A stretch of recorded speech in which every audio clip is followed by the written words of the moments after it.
حضرت مرزا مظہر جانے جانا فرماتے ہیں کہ بارش ہوئی تھی تازی دلی میں تازی بارش ہوئی تھی. ایک بابا لکڑی کے جوتے پہنے کھڑا ہوں اللہ اللہ اللہ اسی کسے دے کچھ بھی نہیں لگ دے نہ کوئی ساڈا دردی. بابا مست ہو کے جا رہا اللہ اللہ کرتا جا رہا. ایک طوائف اپنے کوٹھے سے اتر کے تو سیڑھیوں پہ بیٹھی تھی, ساتھ اس کا یار بھی بیٹھا تھا. بابا اپنی مستی میں جا رہا تو بابا جی کے پیروں سے کچھ مٹی اڑی تو اس عورت کے کپڑوں پہ پڑ گئی.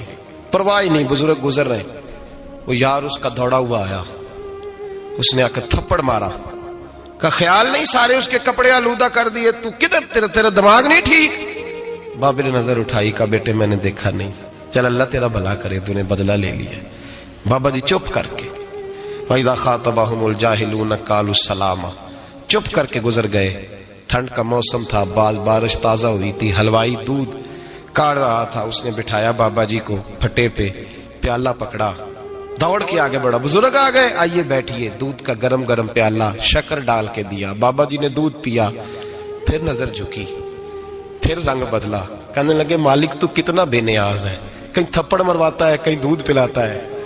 تیری بے نیازی ہے نا, ادھر تھپڑ مروایا یہاں دودھ پلایا, تو ہی جانتا ہے تیرے رنگ کیا ہے. ابھی بابا وہیں بیٹھا تھا, دوڑے آئے, پیچھے سے لوگ, شور ہوا. بابے کو دبوچ کے وہاں لے گئے جہاں اس نوجوان نے تھپڑ مارا تھا. کہا تو اللہ کا بندہ ہے, اللہ کے بندے بد دعا تو نہیں دیتے. ہوا کیا؟ کہا تو نے بد دعا دی ہے. کہا نہیں دی, بات بتاؤ. کہنے لگے اس نے تجھے تھپڑ مارا ہے, چھت پہ چڑھا ہے, پیر پھسلا ہے, گردن کے بل گرا, من کا ٹوٹ گیا, مر گیا ہے, تو نے بد دعا دی ہے. بابا جی کہنے لگے یار میں نے تو دوسرا لفظ بھی نہیں کہا, بھلا ہو کہہ کے گزرا ہوں, میں نے نہیں بد دعا دی. کہ تو نے دی ہے تبھی تو مر گیا. کہا نہیں دی. کہا بابا تو بزرگ آدمی ہے, سچ بول. تو بابا جی کہنے لگے سچ سنو. پھر میں آ رہا تھا, میرے پیروں سے مٹی اڑی, اس کے یار کے کپڑوں پہ پڑی, اسے برا لگا, اس نے مجھے مارا. جب اس نے مجھے مارا تو میں کوئی لاوارث تو نہیں تھا.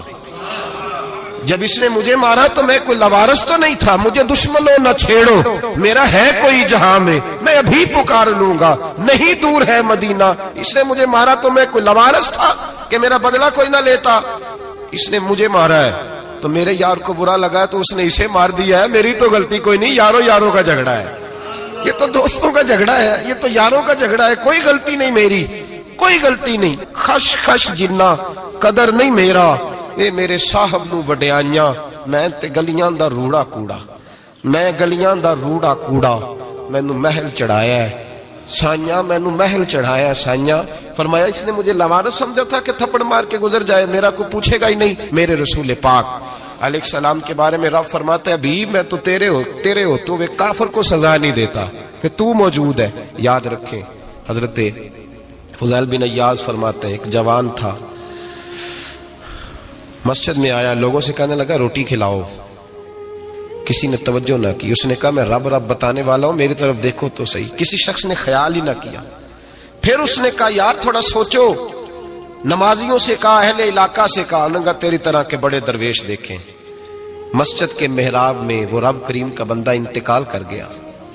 جب فوت ہو گیا نا, لوگوں کا مزاج ہے, بیمار کو دوائی نہیں دیتے, جنازے پہ وقت پہ پہنچ جاتے. جب کوئی گر رہا ہوتا ہے تو سہارا کوئی نہیں دیتا, جب کوئی گر جاتا ہے, ٹانگ ٹوٹ جاتی ہے تو تیمارداری کو زمانہ پہنچ جاتا ہے. وہ بزرگ, وہ نوجوان اللہ کا نیک بندہ مسجد کے محراب میں فوت ہو گیا. حضرت فضیل ابن عیاض کہتے ہیں امام صاحب نے اعلان کیا چندہ دو, کوئی لاوارث فوت ہو گیا, کفن دینا. چندہ کٹھا ہوا, کفن خریدا, جنازہ پڑا. عشاء کے بعد دفن کر کے آئے.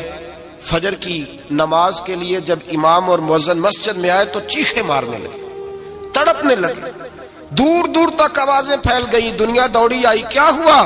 کہنے لگے وہ جو تم نے کفن پہنایا تھا وہ یہاں پڑا ہوا ہے, اور دیکھو کفن پہ تحریر لکھی ہے. تحریر کیا ہے؟ عرش کے مالک نے فرمایا میرے دوست نے روٹی مانگی, تم نے دی نہیں.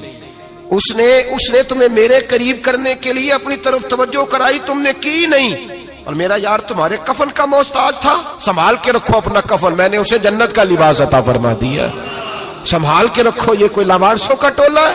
یاد رکھیں جو وارث والے ہیں, وارث والے ان کا رنگ اور ہے, جو ماننے والے ہیں ان کا مزاج اور